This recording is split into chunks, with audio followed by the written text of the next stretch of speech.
In this activity, we're going to get some of our icons in here because our user interface is looking a little bit sparse, a little bit naked. So let's go to our provided documents and find the icons document that I've provided you with. That's a sketch file. And when you open up that sketch file, you'll find that there are a bunch of little icons, all of which are going to be part of our primary, well, almost all of which, all of them except one are going to be part of this primary screen that we've been working on this whole time. The other thing you'll notice is in this document there is an iPhone status bar at the top. So go ahead and start by selecting that, hit Command-C for copy, and then we'll come over to our interface, Command-V for paste, and then we can scoot that on up to the top and get that aligned and positioned properly. It should snap right into place.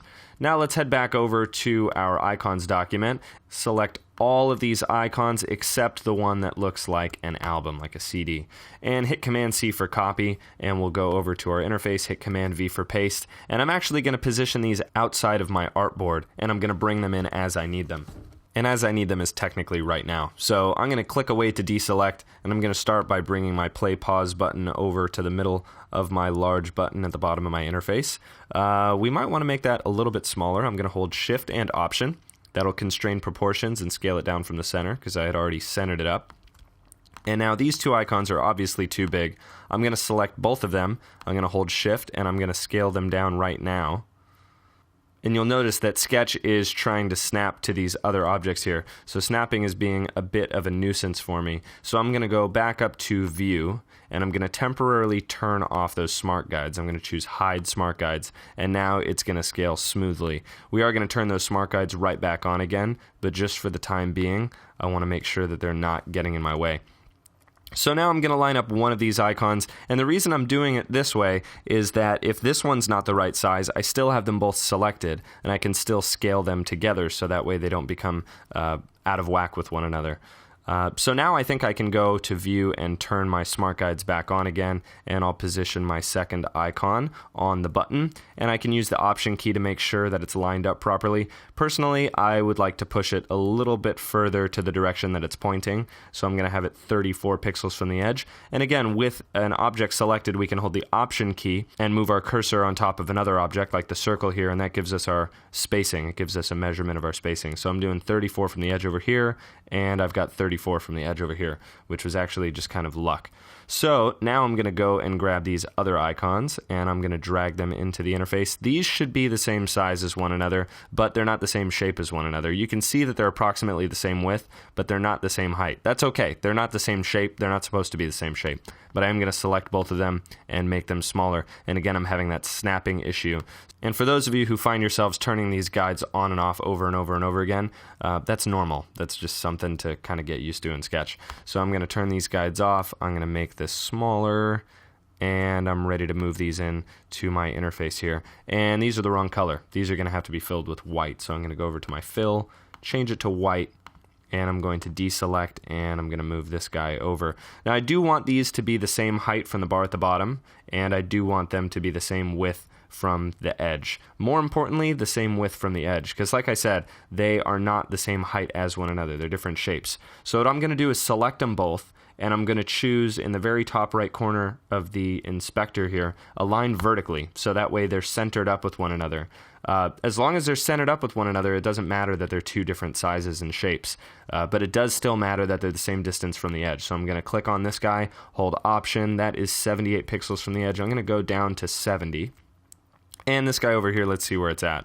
It's at 88, so I need to go over quite a ways to get down to 70. Perfect. So now those are equal relative to one another. They're equal relative to the edges, and we've got some symmetry going on now. So now as far as these two guys go, these are going to be white as well, and they're going to be the same size relative to one another. So I'm going to scale them down together, and I'm going to drag them up here. I'm going to switch them to white over on my fill.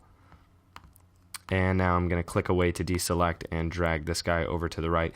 Now I'm ready to have my smart guides back, so I'm going to go back to View. I'm going to turn on my smart guides, Show Smart Guides, and now it's going to help me to line this up properly, both with the box that they're within and with one another. So let's see, right there, they're all centered up.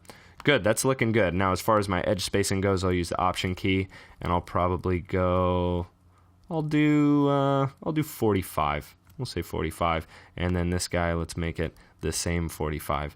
That's looking good. Actually, this left arrow could probably be closer to the edge because this left arrow is pointing back. It's designed to allow people to go back, so it can go a little closer to the edge there. So we'll do an even 28 for this guy. All right, so that's looking good. Now we've got our icons dropped on there. We are in need of text still. We're not quite ready to go when it comes to text. And then the other thing you can do if you want, if you're feeling daring, you can start playing with some of the shadows on these, fine-tune the appearance to the way that you like it. Personally, I think I'm going to do a Command 2 on this, and I'm going to go ahead and add a shadow. I'm going to have this be a negative number. I'm going to go with a -1.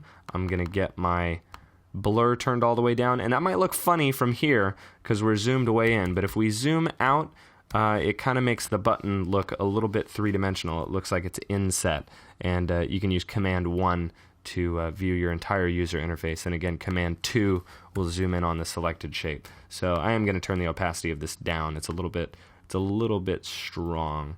I'm going to go to 20% there. That's looking good. And then I'll hit Command 1 to go back out. So I like the look of that. Now I only applied it to this, and do I really want to do it again over here? No, I don't, but we're going to get to that 2 lessons from now. We're going to talk about blurs real quick so we can fill in this box with the blurred version of our album art, and then we'll go back to how we can take the appearance of one icon and apply it to another without having to do the same steps over and over again. For those of you who are up for a challenge before moving on to the next lesson, try to recreate these icons. Try to use the basic shapes along with Boolean operations to recreate these icons. And just to give you guys some inspiration if you're feeling like that might be a difficult task, I'll zoom in here. This is just 6 rectangles. Let me zoom out. Down here we have a rounded rectangle with a rounded rectangle cut out of the middle. Then we have the edge cut off of here, and we've got a triangle added in here. We've got a similar situation over here, although this shape is more complicated, but we've got basic curves and then we have triangles.